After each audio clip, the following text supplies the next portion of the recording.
আমি আবু বকর শুনেছি তুমি তো বাড়ির মধ্যে নাই গো, এই জন্য আমি তোমার জন্য কিছু খেজুর নিয়ে আনলাম, এই খেজুরগুলো তুমি খেয়ে নাও। এবার আপনারা দেখবেন, আপনারা যখন আপনাদের কন্যাকে এবং মেয়েকে বিয়ে দেন, বাপে কিছু মেয়ের জন্য জামাইয়ের বাড়িতে পাঠায়, কথা বলেন না ঠিক না বা ঠিক? এরকম ভাবে কিছু খেজুর নিয়ে আয়েশা সিদ্দিকার হাতে দিলেন। আয়েশা সিদ্দিকা বলে, ও বাবা, আপনি যে আমার জন্য খেজুর নিয়ে আনলেন গো, এই খেজুরগুলো আমি কেমনে মুখে দিব গো বাবা? ও বাবা, এই খেজুর আমি কেমনে মুখে দিব? আমার বাবা যে আপনি যে খেজুরগুলো আনলেন, এই খেজুরগুলো আমি কেমনে খাইমু? আমি এই কারণে খেজুরগুলো আমি মুখে দিতে পারবো না, কেননা আমার দয়াল নবীজি, মায়ার নবীজি আমার ছাড়া কোনোদিন কোনো কিছু মুখের মধ্যে দেয় নাই। আরো চিৎকার করে বলেন না সুবহানাল্লাহ। এবার আমার নবীজি 7 দিনের দাওয়াত দেওয়ার জন্য গেলেন। আমার নবীজি দিনের দাওয়াত দিয়া যেই মাত্র বাড়ির মধ্যে আসলেন, এবার যেই মাত্র হুজরার ভিতরে আসলেন, এবার আমার দয়াল নবীজি যেই মাত্র হুজরা মোবারকের ভিতরে আসলেন, আমার নবীজি ডাক দিয়া কয়, আয়েশা, তোমার হাতের মধ্যে যে খেজুরগুলো দেখতেছি, এই খেজুরগুলো তুমি পাইলা কোথায় থেকে? কেননা আমি তো তোমাকে যাওয়ার সময় কিছু দিয়ে যাই নাই, কথা বলেন না ঠিক না ব্যাঠি? তোমার হাতের মধ্যে আমি যে খেজুরগুলো দেখতেছি, এই খেজুরগুলো তুমি কোথায় থেকে পাইলা? আয়েশা সিদ্দিকা রাদিয়াল্লাহু তাআলা আনহু বলে, ইয়া রাসূলুল্লাহ, নবী গো, ও গো নবী, মায়ার নবী, আমার বাবা জান শুনেছে আপনি নবী বাড়ির মধ্যে নাই, আপনি নবীজি বাড়ির মধ্যে না থাকায় আমার বাবা জান এই খেজুরগুলো আমার জন্য নিয়ে এনেছি আমি খাওয়ার জন্য। কয়, তুমি খাইলা না কেন? কয়, ইয়া রাসূলুল্লাহ, নবী গো, নবী, ও মায়ার নবী গো, আপনি নবী বাড়ির মধ্যে নাই, আমার বাবা খেজুরগুলো দিয়েছে, আপনি নবীকে ছাড়া আমি কিভাবে এই খেজুরগুলো খাইমু? কখনো তোমাকে যদি ভুলি, হেদায়তের আলো ঝিলিক নিও কাছে তুলি, কখনো তোমাকে যদি ভুলি, হেদায়তের আলো ঝিলিক নিও কাছে তুলি, ঠাই দিও গো প্রভু, ঠাই দিও গো প্রভু, তুমি দয়াবান, তুমি রহমান, তুমি মেহেরবান। জনম জনম যদি গাহি তোমারি করুণা, তবু শেষ হবে নাই, কথা বল না ঠিক না বা ঠিক? জনম জনম যদি গাহি তোমারি করুণা, তবু শেষ হবে নাই, ক্ষমা করো, দয়া করো, মায়া করো, তুমি দয়াবান, তুমি রহমান, তুমি মেহেরবান। চিৎকার করে বলেন না সুবহানাল্লাহ। এ বন্ধুরা রে আমার, এ আমার যুবক ভাইরা, এবার আমার নবীজি যেই মাত্র হুজরার ভিতরে আসলেন, আমার নবীজি আয়েশা সিদ্দিকার বলে, আয়েশা, তোমার বাবা জানছে তো তোমার জন্য খেজুর নিয়ে আনলো, আমার তো একজন মেয়ে আছে, সুবহানাল্লাহ, আমার তো একজন মেয়ে আছে যার নাম হইল খাতুনে জান্নাত মা ফাতেমা, সুবহানাল্লাহ। ওই আমার আমার দুইজন নাতিও আছে, একজনের নাম হলো হাসান আর হোসাইন। আল্লাহু আকবার। কিন্তু তোমার বাবা তোমার জন্য খাবার নিয়ে আসলো। আমারও যে একজন কন্যা আছে, আমারও যে দুইটা নাতি আছে, কিন্তু তারা কি খেয়েছে? আমি নবী তো তাদেরকে কোনো খাবার দেই নাই। কথা বলেন না ঠিক না ঠিক? এবার আমার নবীজি যেই মাত্র হাসান হোসাইনের কাছে গেছে, যেই মাত্র আমার নবীজি হাসান হোসাইনকে, মা ফাতেমা হঠাৎ করে হাসান হোসাইনকে ডাক দেয়, ও হাসান হোসাইন তোমরা শোয়া থেকে ওঠো। হাসান হোসাইন শোয়া থেকে ওঠে না, কেননা তারা একটানা 4 দিন পর্যন্ত কোনো খাবার খায় না। আল্লাহু আকবার। আর জোরে বলেন আল্লাহু আকবার।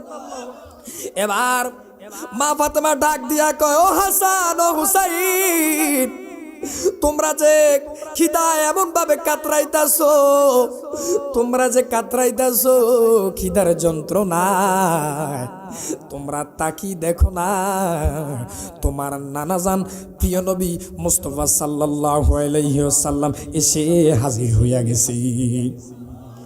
এবার যে মাত্র নানার কথা শুনলো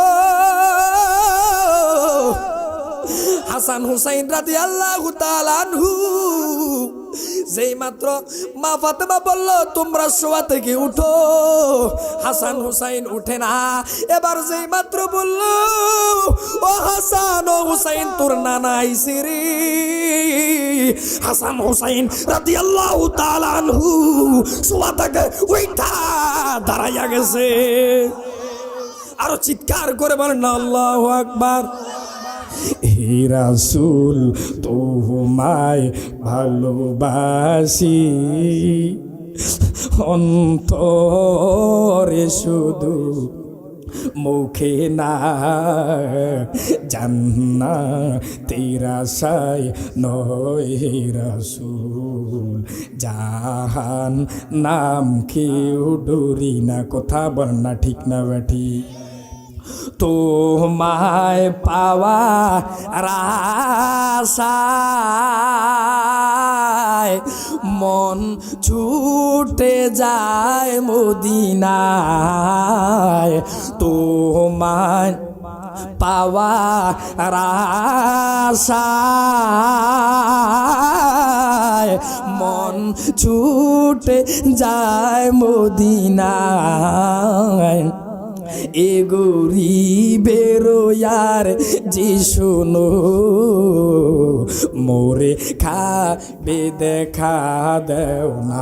চিৎকার করে বলেন না সুবহানাল্লাহ।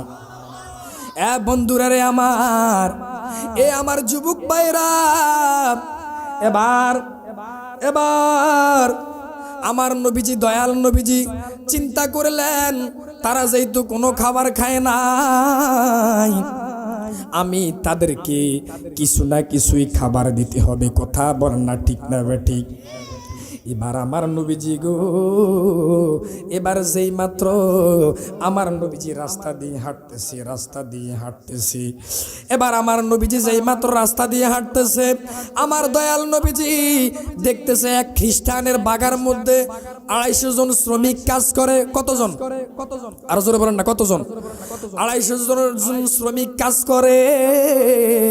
এবার আমার নবীজি বলে, আমার হাসান হোসাইন নারে তাকবীর, নারে রিসালাত, নারে গাউসিয়া, জোরে বলেন নারে তাকবীর, নারে রিসালাত,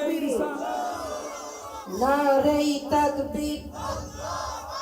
প্রধান বক্তার আগমন, মাহফিল কমিটির পক্ষ থেকে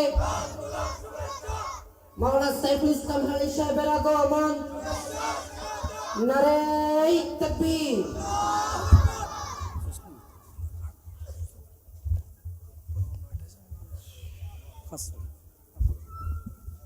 আমরা কি সবাই খুশি না বেজার? প্রধান বক্তা এসেছে, আমরা সবাই খুশি না? গভীর মনোযোগ। এবার আমার নবীজি ওই খ্রিস্টান লোকের, যেই খ্রিস্টান লোকেরা আন্ডারে 250 জন শ্রমিক কাজ করে। এবার আমার নবীজি ওই আমার দয়াল নবী মায়ার নবী খ্রিস্টান লোককে বলে, আপনার কাছে কোনো কাজ আসেনি? এবার ওই খ্রিস্টান লোক বলে, হ্যাঁ আমার কাছে একটা কাজ আছে।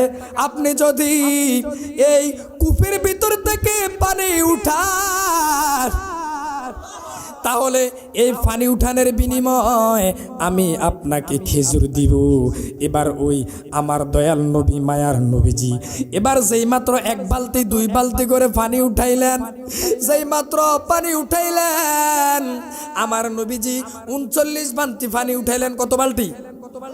যেই মাত্র 39 বালতি পানি উঠাইলেন আমার দয়াল নবী মায়ার নবীজি 40 বালতি পানিটা যেই মাত্র তুলবেন গো,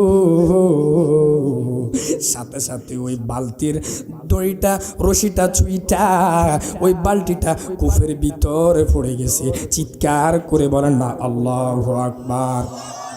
এবার আমার নবীজি ওই খ্রিস্টান লোককে বলে, ও ইহুদি, ও মনিব, আপনি আমি যেহেতু 39 বালতি পানি উঠাইলাম, আপনি আমাকে 39টা খেজুর দিয়ে দেন।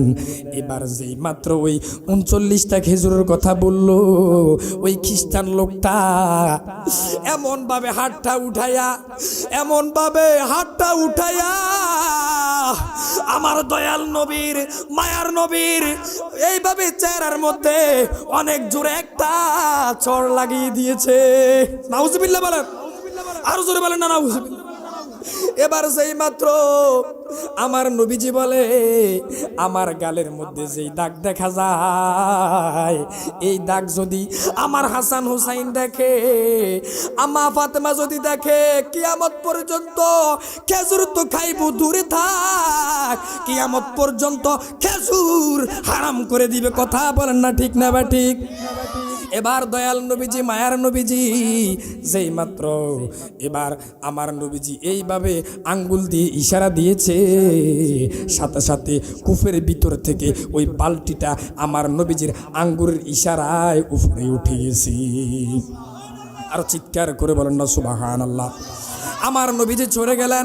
এবার ওই খ্রিস্টান লোকটা মনে মনে ভাবতেছে, কিরে আমার জীবনে আমি কত লোককে আমি মেরেছি, আমি আমার মনের ভিতরে এত কষ্ট লাগে নাই, আমার মনের ভিতরে এত দুঃখ লাগে নাই গো। এই আমি কারে মারলাম বইলা বইলা তার হাতের মধ্যে একটা চাকু নিয়া তার ডান হাতটা একবারে শরীর থেকে যেই মাত্র আলাদা করে ফেলেছে। এবার ওই ইহুদি লোকটা গো, তিনি মনে মনে ভাবতেছে, আমি কারে মারলাম। এবার লগের সঙ্গীদেরকে বলে, তোমরা আমাকে তাড়াতাড়ি নবীর দরবারে লয়ে যাও। এবার ওই ইহুদি লোকটা কাটা হাতটা লইয়া আমার নবীজির হুজরার ভিতরে যাই হাজির হইয়া গেছে। ডাক দিয়া কয়, ইয়া রাসূলুল্লাহ, ইয়া হাবিবাল্লাহ, নবী গো, ও মায়ার নবী, দয়ার নবী, ও মায়ার নবী, দয়ার নবী, আমি তো আপনার দরবারে চলে আসলাম। এবার আমার নবীজি বলে, তুমি কোন কারণে এসেছো? এবার যেই মাত্র এই কথা বললো, ওই ইহুদি লোকটা ডাক দিয়া কয়, ইয়া রাসূলুল্লাহ, ইয়া হাবিবাল্লাহ, নবী গো, ও মায়ার নবী, দয়ার নবী, আমি আপনার দরবারে চলে এসেছি। আমি যে আপনার চেহারা মুবারকের মধ্যে এইভাবে আঘাত করেছি গো, এই কারণে আমার মনের জ্বালায় আমার মনের মধ্যে কোনো শান্তি নাই, আমার মনের মধ্যে একটাই দুঃখ, আমি কারে মারলাম কইয়া আপনার দরবারে চলে এসেছি গো ইয়া রাসূলুল্লাহ। আমি শুধুমাত্র আপনার দরবারে শুধুমাত্র এই কারণে আসি নাই, শুধুমাত্র বলার জন্য আসি নাই গো ইয়া রাসূলুল্লাহ, নবী গো, ওগো নবী, মায়ার নবী, আমি আপনার দরবারে চলে এসেছি, আপনি আমাকে মাফ করে দেন, আপনি আমাকে ক্ষমা করে দেন। এবার ওই ইহুদি লোকটা বলে, ইয়া রাসূলুল্লাহ, নবী গো, ও মায়ার নবী, দয়ার নবী, আপনি আমাকে কালিমা পড়াইয়া মুসলমান বানিয়ে দিলেন। সকলে বলুন লা ইলাহা ইল্লাল্লাহু মুহাম্মাদুর রাসূলুল্লাহ। আমার নবীজি ডেকে বলে, হে মনিব, তুমি যে আমার দরবারে এই কাটা আমার দরবারে মুসলমান হওয়ার জন্য এসেছো, কিন্তু তুমি যদি আমার মুস্তাফার দরবার থেকে এই কাটা হাতটা লইয়া তোমার বাড়িতে যাও, তাহলে আমি মুস্তাফার দরবারের কলঙ্কিনী হবি। তোমার কাটা হাতটা আমার কাছে দাও। এবার যেই মাত্র কাটা হাতটা লইয়া আমার নবীজির থুতু মুবারক লইয়া কাটা হাতের মধ্যে যেই মাত্র লাগাইছি, সাথে সাথে ওই কাটা হাতটা আগের চাইতে আরো বেশি ভালো হয়ে গেছে। দেখেন, আমার নবী কি সাধারণ কোনো নবী? ওই নবীর মুজিজা কি কোনো সাধারণ? ওই নবীকে কেমন পরিমাণ ভালোবাসতে হবে? কথা বলেন না ঠিক না বা ঠিক? নিজের জানের চাইতেও বেশি ভালোবাসতে হবে, সব কিছুর চাইতে নবীজিকে ভালোবাসতে হবে। কথা বলেন না ঠিক না বা ঠিক? লা ইউমিনু আহাদুকুম হাত্তা আকুনা আহাব্বা ইলাইহি মিন ওয়ালিদিহি ওয়া ওয়ান নাসি আজমাইন। মা বাবা ভাই বোন দাদা দাদি নানা নানি সব কিছুর চাইতে নবীজিকে ভালোবাসতে হবে। কথা বলেন না ঠিক না বা ঠিক? আরো জোরে বলেন না ঠিক না বা ঠিক? ওই খ্রিস্টান লোক আমার নবীজির গায়ের মধ্যে যে আঘাত করেছে, আমার নবীজি কি তারা কি ফিরে আবার আঘাত করেছে? ফিরে আঘাত করে না। এটা মারার জন্য, মারার নবী নয়, এটা হলো রহমতের নবী। কথা বলেন না ঠিক না বা ঠিক? সে আপোষে আমার নবীজির কাছে কালিমা পড়ে মুসলমান হয়ে গেছে। চিৎকার করে বলেন না সুবহানাল্লাহ। যাই হোক, আমার আলোচনা